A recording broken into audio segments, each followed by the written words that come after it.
Chess is more than a game. It's strategy, it's intelligence, it's friendship.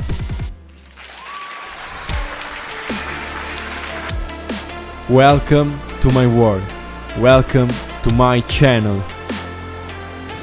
The game has just begun. Hi chess friends, this time I'm here to show you the Immortal Pawn game. In this game, White, Emil Joseph Diemer, plays 17 consecutive moves of pawns. This is incredible. This is obviously not the best way to play in our time of chess, but this game it was played by Diemer, that is a player of 1900. So at the period was different chess. There wasn't all the study, all the theory of now. So was a different. There was a different conception of chess. So we can begin. Diemer opens with d4.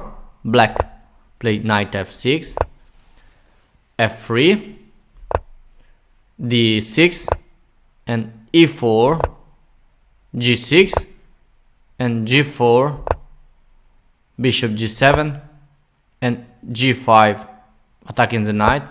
The knight come to d7, and f4 by Diemer. c5 and d5, b5 and c3, a6 and h4. You could move your knight, your bishop, your queen, but no, h4. Knight b6 and h5, e6 by black and h6. This pawn now is strong and puts pressure on the bishop. Bishop e8 and a4. White wants to gain some space in the chessboard and want to block the development of black pieces. E for d5 and a5 by white. Knight d7 and e for d5. White gains a pawn. Take back the pawn. Now we have 7 pawn for black and 7 pawn for white. Bishop e7 and c4, s6 and c capture for b5, f capture for g5, and now f5 by white. White want to open this diagonal, and here we have g capture for f5, and now the queen can come on h5, and we are in at the move number 17, and in the move 18, after 17 consecutive moves by white of only pawns, we have the first move of not a pawn. We have queen h5 check, and black here is in a not so good position because king f8, and you can see that white has no development of his pieces, but black is not so good his development. Only this bishop is developed and this knight.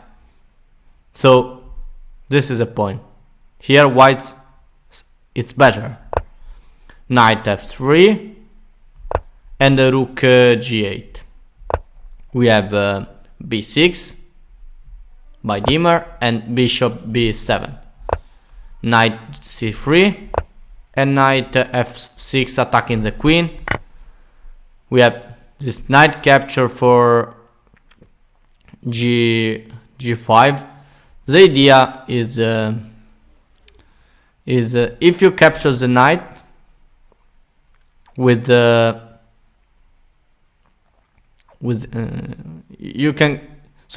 if you capture the queen with the knight, you can do it. Comes check, and after the king moves, white takes the queen again. Okay, so after knight for g5, we have knight for h5, like I show you, and knight e6 check, king e8, and now knight capture for d8.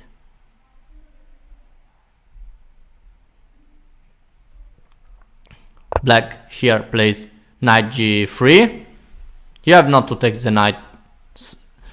You can wait for taking this knight. You can play knight g3 and attack this rook, and knight b7, knight b7, and now black captures the rook. We have bishop f4 by Diemer, and rook g6, defending this pawn 2 times. Now the bishop and the rook defends this pawn, and the white knights and the white bishop attacks this pawn.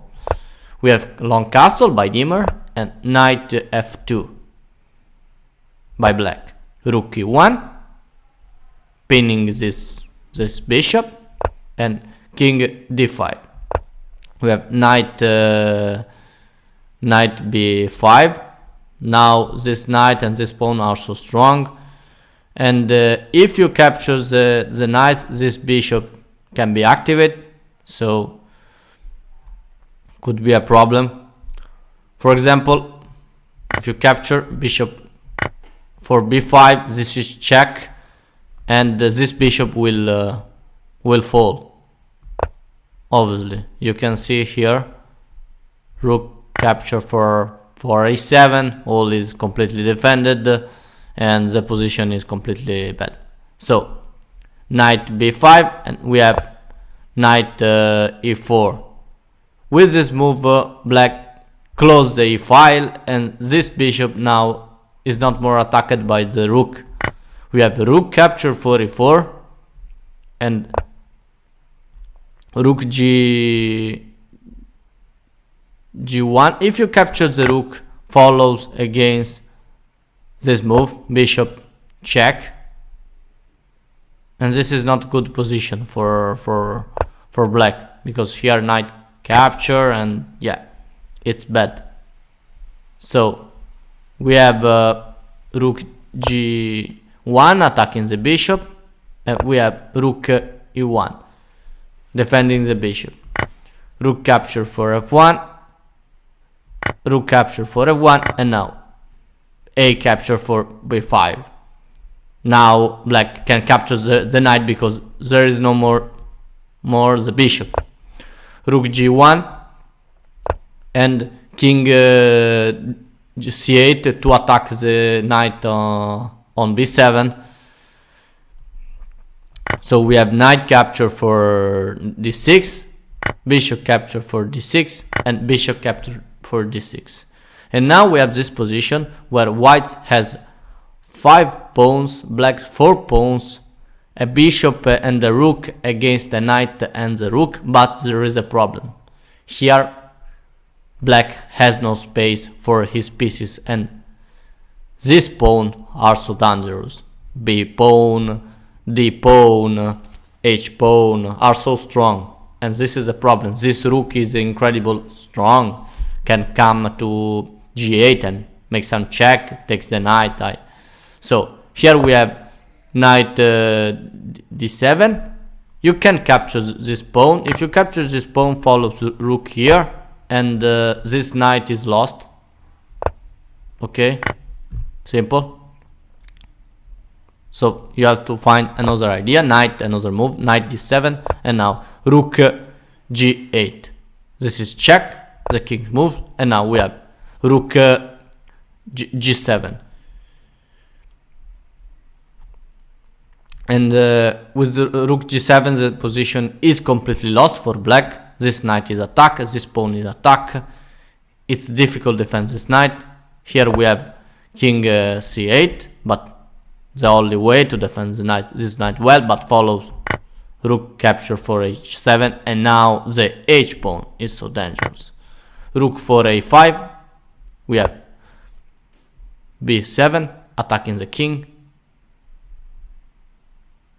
and now you can continue to defend the knight. If you try to defend the knight, we have this rook capture, king capture, and promote to a queen. And now if you had to capture the pawn, but here follows rook for d7 check, and now white is up a full piece, up a bishop, and we have king c8 attacking the rook, but h7 by Diemer. We have rook a1 check, king c2, and we have king for d7, and we have h7 to h8, and white here promotes to a pawn. No, I'm joking, obviously. He promotes to a queen, queen h8, and king d6, king for d6, and queen d8 check, king e5, and d6, and in this position black resign. He has only a rook and 3 pawns. White has a queen. There is nothing that you can do, and this pawn will promote to a queen, to another queen, so the position is completely lost. I want to show you again this 17 pawns, consecutive moves, incredible. It's something that you have not to do in this time of chess. It's considered a completely mistake. You remember that you have to develop your pieces, and yeah, queen h5 on 80 moves, the first move of not pawn. So thank you very much for watching my video. I hope this video enjoy you. Like always, remember to subscribe to my channel, I would really appreciate it. Thank you very much, and see you soon with another video, and bye.